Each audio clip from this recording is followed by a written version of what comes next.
My parents were members of an Islamic cult with a fake guru / holy man sort of thing.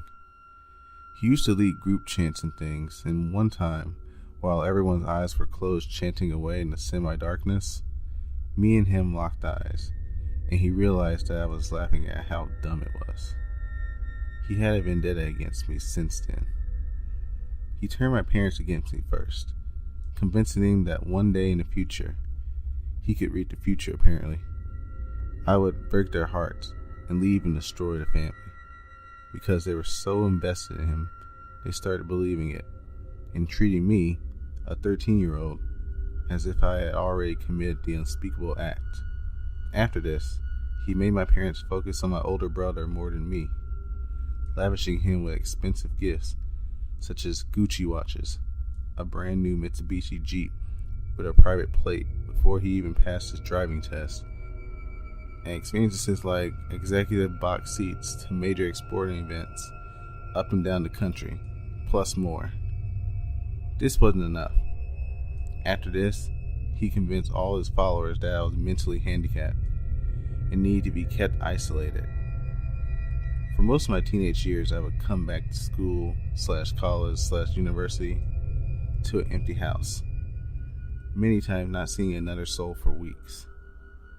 The story of my parents' retarded child spread throughout the entire community, where it was accepted fact now.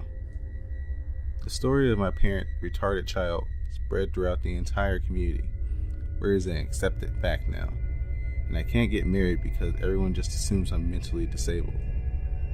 After this, he bankrupted my parents and family. Making them pay all his bills / expenses, and rewarding them with prayers. Through a too complicated to go into now chain of events, I was given the responsibility to become a full-time parent to my 2-year-old girl cousin. So he convinced everyone that I was a pedophile and molesting a baby, so I could not be left alone with her. He convinced my parents that I was their enemy, and his sons were the real sons, and to ignore me my entire life. To this day, I have never once been able to have a heart-to-heart talk with either of my parents. I have been working for 6 years now, and they don't even know the name of my boss or team, or even what I do. They are only concerned in what day I get paid. There has been more done to me than this short amount, but I just replied because I want to say that I am a better man than anyone has ever understood. And I forgive my parents now that bastard has finally been dragged to hell. I forgive them not because they deserve it, but because I believe that this experience made me stronger as a person. If all this could not break me through the years, then what the fuck can break me now? The most disturbing thing about this cult was, firstly, that there are a million holy men like this all over the world. The second most disturbing thing is how easy it is for them to gather followers who believe that they are divinely powered individuals through nothing more than cheap parlor tricks, vague prophecies, and unprovable claims.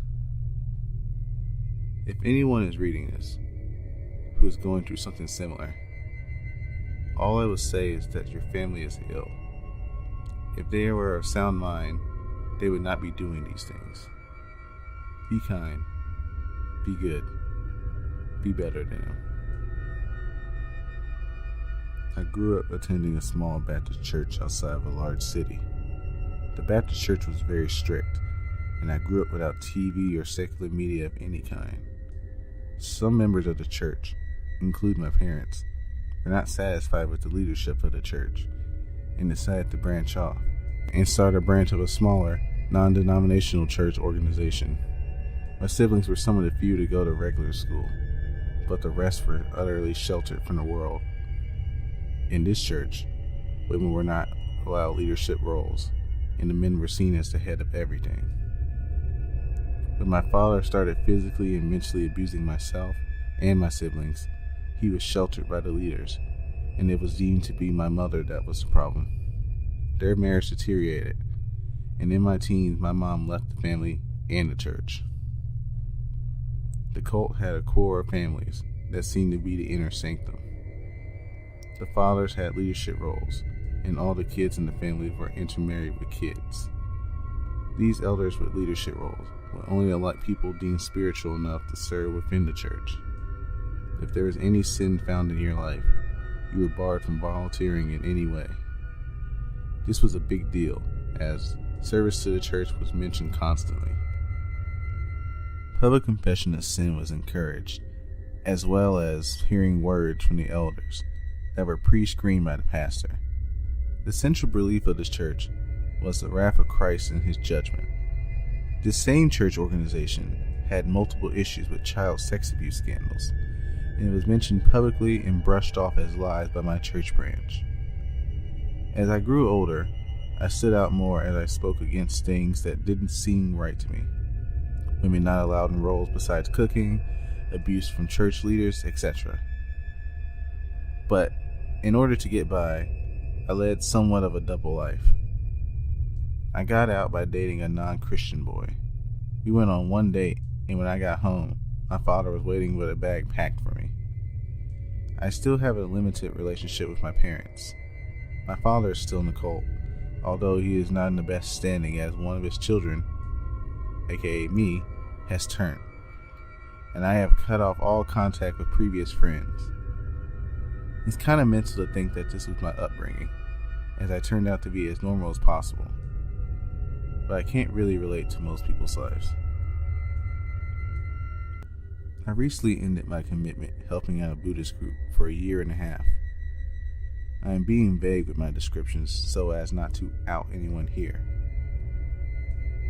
The process was one of fear and manipulation. The monk in charge would anticipate potential threats from people in the group and indirectly make defensive maneuvers against your possible movements, such as talking about your flaws to others, which was very persuasively potent in turning your view sour towards someone. There was radical pressure to stay. The state of the community was growth, as we were doing a lot of building. 12 hours a day, 7 days a week. Complaints weren't allowed, and that's fine and good, but you get big disapproval if you ask for a day off. I got bronchitis 3 times within a year's period working like this. The fundamentals of Buddhism teach moral basics like not killing, not lying, etc. I corrected the head monk, who had a very loose tongue, in regard to a lie he was telling a junior monk in order to persuade the junior monk to stay. The head monk repeated the lie and stared me straight in the eyes. The reason I stayed was because I gave my word that I would work for a certain amount of time. Once that time ran out, I was gone. But I couldn't say I was leaving because that would give the head monk an opening to start wedging his influence on me to stay more. He did it once when I wanted to leave after 3 months and gave me a speech that resulted in me feeling like I had no value unless I stayed there. By the end of it, I told no personal plans to anyone, lest the head monk find out like I mentioned above. There was no gratitude, but only a sense of entitlement from the head monk. He felt entitled to your life. Also, the head monk had been kicked out of a few monasteries in Asia by very senior and respected monks because of his traveling around with a very young woman. This is orthodox monastic culture, so that is very frowned upon. But he didn't change his behavior. No one in the country he relocated to knows about this. I did know about this, but never told. I viewed him as a benefactor, because he helped me when I was overseas, though I didn't have much faith in him. I saw him as an equal due to the girl thing, and felt it'd be a cool thing to help build a hermitage. I did not expect things to turn into such an unhealthy atmosphere once we began building. P.S. The young girl was with him for the last 9 months I was there. She'd get very weird if another young woman came to the hermitage, and the head monk would get ultra protective of the girl and indirectly attack the new young women through various methods until she left despite the newcomer's good intentions. I look back on all this and am frankly bewildered by all of it because I can't make sense or find a good explanation for all of it.